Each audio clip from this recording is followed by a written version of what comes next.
dan fakta bahwa banyak tokoh-tokoh masyarakat dan tokoh adat Papua yang datang ke pemerintah, ke kantor Menko Polhukam, serta pimpinan resmi di Papua, baik itu pemerintah daerah maupun DPRD, yang menyatakan dukungan kepada Siapa KKB Papua, tujuan dan daftar kejahatannya.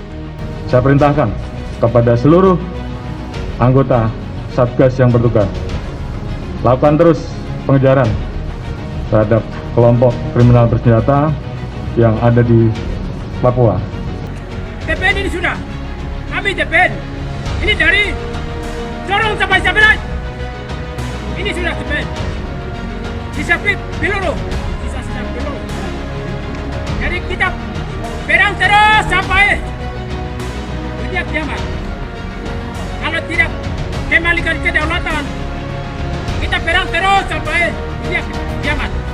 Kami TPN, targetnya Freeport. Kami TPN, targetnya Freeport.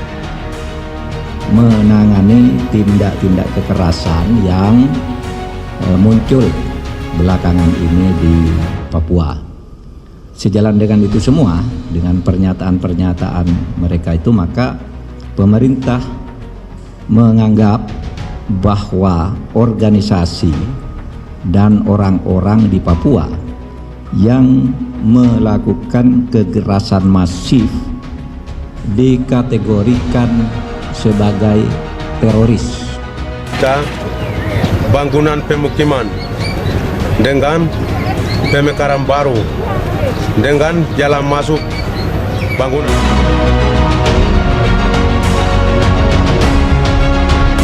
KKB adalah singkatan dari kelompok kriminal bersenjata, yaitu suatu kelompok di wilayah Papua yang menebar teror, baik kepada warga sipil maupun TNI dan Polri. Sebelumnya, pesawat Susi Air terbakar akibat ulah KKB pimpinan Egyanus Kogoya di Bandara Paro Duga, Papua Pegunungan. Dikutip dari Kompas.com, pesawat Susi Air itu dikabarkan tengah terbang dari Mimika menuju distrik Paro Duga. Naas, setelah mendarat pesawat itu hilang kontak dan terbakar di landasan bandara. Pilot pesawat masih dalam pencarian. Melansir laman dpr.go.id, diketahui sebelum KKB Papua bernama OPM dalam kegiatannya selalu menyuarakan soal referendum agar Papua bisa merdeka dan berdiri sendiri. Terkait hal itu, pemerintah lalu berinisiatif untuk membentuk otonomi khusus bagi Papua dengan anggaran besar. Namun anggaran ini hanya dinikmati oleh kaum elit dan tidak terserap ke masyarakat. Hal ini lalu memunculkan gerakan perlawanan yang lebih masif dengan melakukan berbagai kegiatan kriminal. Perubahan istilah OPM ke KKB tersebut juga dimaksudkan untuk mengubah paradigma penanganan kaum separatis di Papua. Bila ada salah satu kelompok KKB Papua ini tertangkap, maka mereka akan ditahan karena alasan kriminalitas. Kalau begitu, OPM berbeda dengan KKB Papua, di mana saat ini teror disebarkan dengan berbekal persenjataan lengkap dan mutakhir, sehingga lebih sulit dikendalikan. Oleh karena itu, menurut pakar, kelompok itu sudah bisa disebut sebagai gerakan separatis.